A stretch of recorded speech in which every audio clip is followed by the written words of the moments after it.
안녕하세요. 결혼한 지 올해로 3년 차의 30대 여성입니다. 제가 오늘 이렇게 제 이야기를 하러 온 이유는 바로 신우라면 사족을 못 쓰는 남편과 어머님 때문이고요.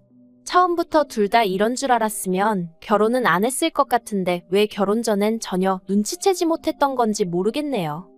남편하고는 지인의 소개로 만났습니다. 남편은 저와 동갑으로 회사를 다니는 직장인이었죠. 이제 와서 말이지만 저는 사실 남편을 소개받고 싶은 마음이 없었어요. 당시 저는 제 사업을 시작한 지 얼마 안 됐을 때라서 다른데 신경 쓸 겨를이 없었거든요. 하지만 지인이야도 괜찮은 사람이라며 자기 믿고 한 번만 만나보라길래 더는 거절을 못하고 나간 자리였네요. 그리고 제 마음이 콩밭에 가 있어서 그런가 남편 눈에도 티가 났던 모양이에요. 남편이 저한테 나오기 싫었는데 억지로 나온 거냐 물었거든요. 그리고 저는 솔직히 말하는 게 차라리 낫겠다 싶어서 그렇다고 했어요. 얼마 전부터 사업을 시작해서 여러 가지로 신경 쓸 게 많아서 안 나오려고 했는데 지인의 입장도 있고 해서 결국 나왔다고 미안하다고요. 그런데 남편은 괜찮다면서 제가 하는 사업이 무슨 사업인지 물었고 그렇게 자연스럽게 사업 이야기로 넘어갔는데 그때부터 말이 너무 잘 통하더라고요. 알고 보니 남편도 짧게나마 사업을 해본 적이 있었거든요. 이후로 남편은 저에게 이런저런 조언을 해주었고 저는 그 조언들이 얼마나 유용한지와는 관계없이 그저 남편의 마음 씀씀이가 고마웠어요.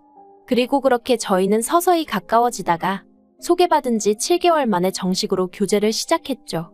비록 소개팅으로 만나긴 했어도 서로 제법 알아가는 시간을 가졌던 덕분인지 사귀는 동안 크게 부딪히는 일도 없었네요. 만난 지 3년. 제 사업이 어느 정도 자리를 잡았을 무렵 남편이 프로포즈를 해와서 부부의 영까지 맺게 되었고요. 사귀는 동안 알게 된 건 남편은 정이 그리운 사람이었습니다. 시부모님 두 분 다 살아계셨고 아래로 여동생도 하나 있었으니 외동인 저보단 나을 거라 생각했는데 그렇지가 않더라고요. 그리고 그 이유가 남편의 여동생 그러니까 신우가 대학교에 입학하자마자 연애를 시작했는데 사귄 지 5주 만인가 애를 가졌다는 거예요. 당연히 양가 모두 난리가 났는데 막말로 남자 쪽에 돈이라도 있었으면 좋았을걸. 실은 저희 시댁도 형편이 그렇게 넉넉하지가 않거든요.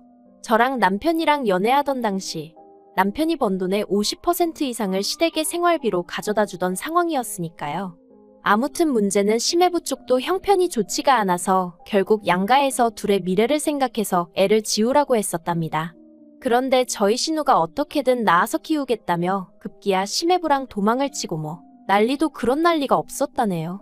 도망치는 와중에 그나마 얼마 되지도 않던 어머님 금까지 가져다 팔아먹었다나요. 결국 둘이 그런 쇼까지 해대니 양가에서도 방법이 없다 싶었는지 두 사람의 결혼을 허락하긴 했는데 신우는 배가 불러오니 어쩔 수 없이 학교를 관뒀고 심해부는 심해부대로 학교 다니고 졸업하고 하긴 했는데 또 취직하는 데 인연을 그냥 까먹었답니다. 그리고 그간의 생활비는 양가에서 얼마씩 보태주었는데 그 와중에 애는 또 둘이나 더 낳아서는 저 정말이지 남편이 얘기하는 동안 답답하고 속 터져 죽는 줄 알았다니까요. 아무튼 신우가 사정이 그렇다 보니 언젠가부터 어머님의 관심은 오로지 신우에게만 쏠려 있었고 남편이 다 큰 성인이었다곤 해도 돈을 벌어다 주는 건 남편인데 고생했단 말 한마디 해주는 사람이 없으니 많이 외로웠다고 하더라고요. 그러다 저를 만난 거고 그리고 실제로 저희가 결혼한 이후에도 어머님은 저희 부부에게 큰 관심이 없으셨어요. 정확히 말하자면 저희가 결혼하겠다 했을 때부터 별 관심이 없으셨달까요? 그냥 그래 해라. 둘이 좋아서 한다는데 대신 도와주지는 못하니 알아서 해라. 딱 이 정도의 반응이었죠. 그러나 문제는 어머님이 신우네랑 저희 부부를 대하시는 방식이 달라도 너무 달랐다는 거예요. 저희 부부에게는 바라기만 하시고 신우네는 안쓰러워 죽으려고 하시고 일단 생활비의 경우 남편과 상의 끝에 시댁에 드리는 액수를 조정하게 됐어요. 왜냐하면 결혼 준비를 하면서 보니까 직장 생활을 저만큼이나 오래 한 남편이었는데 모아둔 돈은 제 절반밖에 되질 않았거든요. 그렇다고 하다못해 차가 있는 것도 아니고 옷도 전부 다 학생들이나 입을 법한 브랜드. 그리고 이 과정에서 남편도 뭔가 잘못되었다는 걸 깨달은 눈치였죠. 그래서 제가 내친 김에 남편에게 이제 우리 둘의 미래를 준비해야 하지 않겠냐 하니까 다행히 남편이 제 말 뜻을 알아듣곤 어머님께 앞으로는 매달 30만 원 정도만 드리겠다. 그리고 이참에 미경이한테도 받아 쓰시라 했더라고요. 물론 이 일로 어머님이 노발대발 정말 크게 화를 내셨습니다. 결혼하자마자 가족은 눈에 뵈지도 않냐? 네 마누라가 시켰냐? 그리고 급기야 어머님이 저에게 연락을 하셔서는 그렇게 사람이 인정머리 없이 살면 안 된다며 니들만 잘 먹고 잘 살면 그만이냐고 목소리를 높이시대요. 생활비 문제로 어머님과 한 차례 얼굴을 붉힌 이후로 돈이야 모이기 시작했지만 솔직히 저라고 마음이 편치는 않았어요. 왜냐하면 한 달에 한두 번은 시부모님을 만나러 시댁에 들리곤 했는데 그때마다 신우 고생하는 이야기, 돈 없어서 당신들 빠듯한 이야기를 어지간히 늘어놓으셨거든요. 그래서 어머님 환갑 때 큰맘 먹고 8돈짜리 순금 팔찌랑 목걸이를 해드렸어요. 남편도 제가 어머님 환갑 선물로 무엇을 준비했었는지 모르고 있었기에 말 그대로 서프라이즈가 따로 없었죠. 그런데 지난 설이었어요. 모처럼 신혼의 식구들까지 시댁에 모이는 날이었죠. 그리고 이날 정말 여러 가지로 서운한 일이 많았습니다. 일단 온 식구들이 모인다는 생각에 한우 장어는 물론이고 디저트로 비싼 과일과 예약해야만 살 수 있는 호텔 케이크까지 준비해 갔거든요. 그런데 어머님께선 저희가 사간 모든 걸 열어보지도 않으시고 그대로 신혼의 차에 실어주시고는 집에 가서 먹어라 하시더니 정작 저희한테는 얼마나 오래 냉장고에 있었는지 가늠도 안 될 만큼 냉장고 냄새에 쩌든 사과를 깎아주시는 거예요. 그뿐만이 아니었습니다. 어느새 제가 어머님께 해드렸던 순금 팔찌와 목걸이가 신우 몸에 턱하니 걸쳐져 있었으니 황당했죠.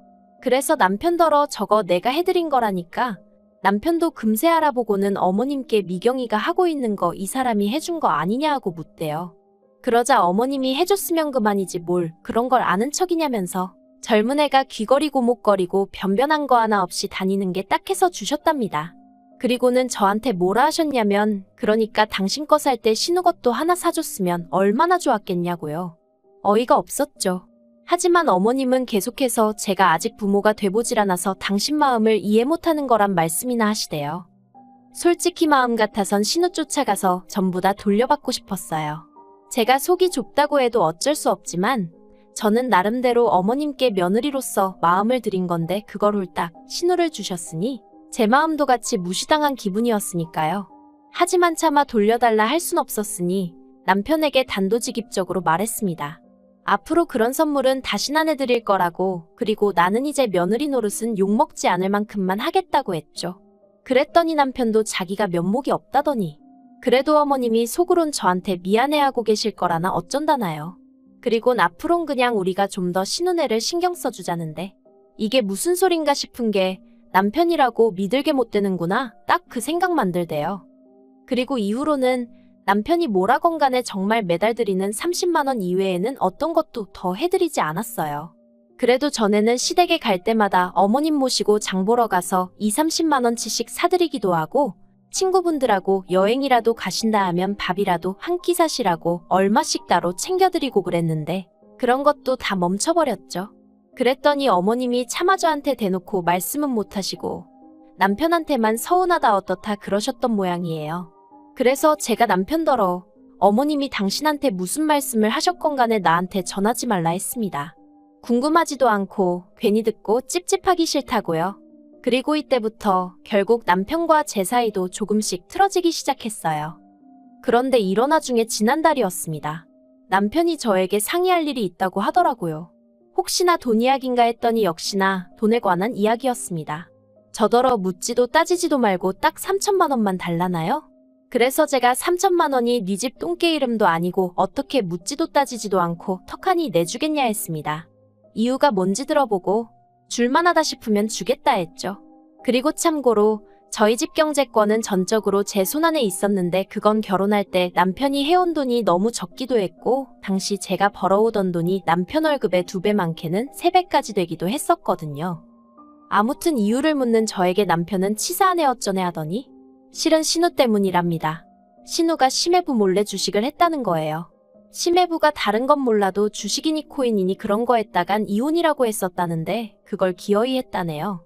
그리고 더 황당한 건 주식으로 돈을 날린 게 처음이 아니었더라고요. 그간 남편을 포함한 시댁 식구들은 그래도 창피한 건 알았는지 저 모르게 한답시고 자기들끼리만 쉬쉬했었고 그 과정에서 이미 시어머니가 5천만 원 가까이 메꿔주셨답니다. 어머님 아버님 사시는 아파트를 담보 잡아서 말이에요. 그런데 이제 그렇게도 안 될 것 같으니 어머님이 남편더러 3천만 원을 구해오라고 하셨고 저희 남편은 어디서 자기 혼자 3천만 원을 융통할 주제가 못 되었으니 저에게 자진납세를 한 거였죠. 저는 싫다고 가당치도 않다고 딱 잘랐습니다. 돈이라는 건 가족 간의 거래를 하면 안 되는 거고, 그리고 액수가 한 500만 원 미치면 내가 정말 눈 딱 감고 준다 생각하고 찾아줄 수도 있었을 거라고. 하지만 3천은 얘기가 다르다. 적은 돈이 아니다. 막말로 내가 신호 뭘 보고 뭘 믿고 그 큰 돈을 주느냐고 안 된다고 했죠. 그랬더니 남편이 하는 말이 그래도 명색이 자기가 오빠인데 동생을 어떻게 나 몰라라 하냐는 거예요. 그리곤 저더러 저는 피를 나눈 형제자매가 없어서 뭘 모른다나요? 그래서 저도 그래 난 모르니까 당신 능력으로 해주려면 해주라고 괜히 나 건들지 말라고 했죠. 그리고 저는 그만큼 이야기했으면 남편이 말귀를 알아들었을 줄 알았는데 남편도 결국 어머님이나 신우나 다를 게 없는 인간이 돼요. 하긴 그 핏줄이 어디 갔겠어요? 아무튼 남편이 기어이 사고를 쳤습니다. 3천만 원 얘기가 나온 지 이틀이나 지났나? 원래 남편이 보통 차로 출퇴근을 하고 저는 지하철을 타고 다니는데 그날따라 제가 차가 필요해서 남편더러 지하철로 출퇴근을 하라고 했어요. 그런데 남편이 계속해서 차 키를 안 주려고 하대요. 그리고 알게 된 사실은 황당 그 자체였습니다. 그나마 저희 집 재산 중에 남편 앞으로 되어 있는 거라곤 그 차 한 대가 전부였는데 그걸 담보로 사채를 썼다는 거예요. 원래는 은행에서 대출을 받으려고 했는데 제가 알게 될까봐 그랬다나요?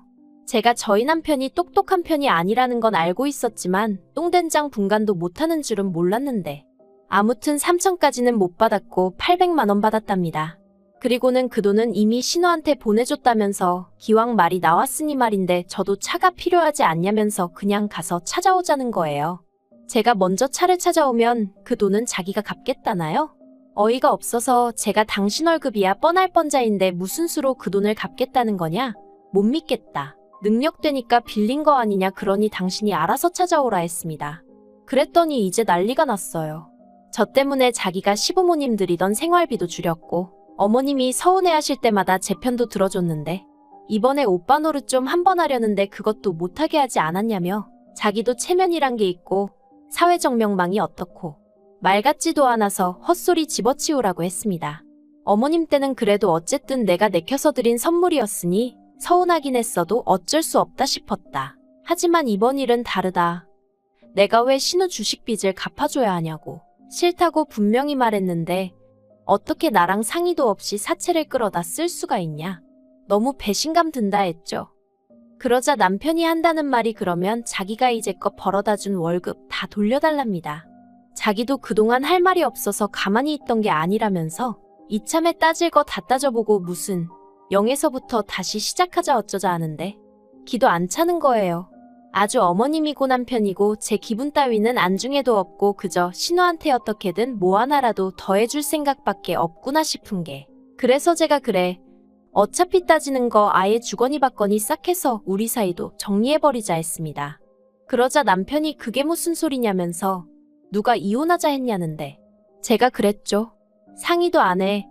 니 거 내 거 딱딱 따져 그러면 뭐 이게 남남이지 뭐냐고. 그러니 일단 당신이 내 집에서 나가는 것부터 시작하라고요. 그리고 그때 남편이 어머님한테 어느새 연락을 했던 건지 어머님이 저희 집에 찾아오셨습니다. 그리고는 저를 붙들어 앉혀놓고는 너무 사람이 이것저것 재가며 살면 못 쓴다고. 저더러 신우가 친동생이라고 생각해보라면서 그러면 저 어린 게 애셋이나 끌어안고 사는데 모른 척 할 수 있겠냐 하시는데 솔직히 너무 불편했어요. 제가 잘못한 게 없는데 어머님이고 남편이고 자꾸 인정에 호소하며 저로 하여금 죄책감을 느끼게 해서 말이죠. 그리고 두 사람이 그럴수록 제 마음은 어쩐지 더 냉랭해지는 것 같은 게 결국 다들 그만하라고 저는 도무지 이런 집안에선 못 지내겠다 했습니다. 그렇게 신우가 안쓰러우면 어머님이랑 당신이랑 양옆에서 오고오고 내 새끼 하며 돌봐주라고 나는 나와 내 가정이 우선인 남자와 살고 싶지 이런 식으로는 못 산다 했네요. 그리고 솔직히 자존심 상하는 일이지만 그래도 저는 남편이 저를 붙들고 미안하다 한마디는 할 줄 알았는데 제 생각이 정 그렇다면 어쩔 수 없는 거 아니겠냐고 알겠다고 헤어지자 하는 남편을 보게 될 줄은 몰랐어요. 그래서 지금은 남편이 대충 자기 짐 챙겨서 나간 상황이에요. 어머님은 저더러 지금이라도 찾아와서 미안하다 하라고 나름대로 중재를 하려 드시는데 솔직히 황당하죠. 어머님이 어떻게 보면 이 상황의 시발점이셨으니까요. 하지만 그래도 한편으론 홀가분하기도 합니다. 요새 안전이별을 해야 한다 뭐 그런 말 많잖아요. 곱게 안 헤어져주고 해코지하는 사람들도 있고. 그래서 그런 거 없이 이 정도로 깔끔하게 헤어졌다는데 의의를 두려고요. 친정부모님도 아니다 싶을 땐 빨리 끊어내는 게 수라며 저더러 잘했다 해주시네요. 하지만 자식으로서 부모님 마음에 대못을 박은 건 사실이니 앞으로 더는 이렇게 부모님 속상하실 일 없게 더 열심히 살아야겠죠.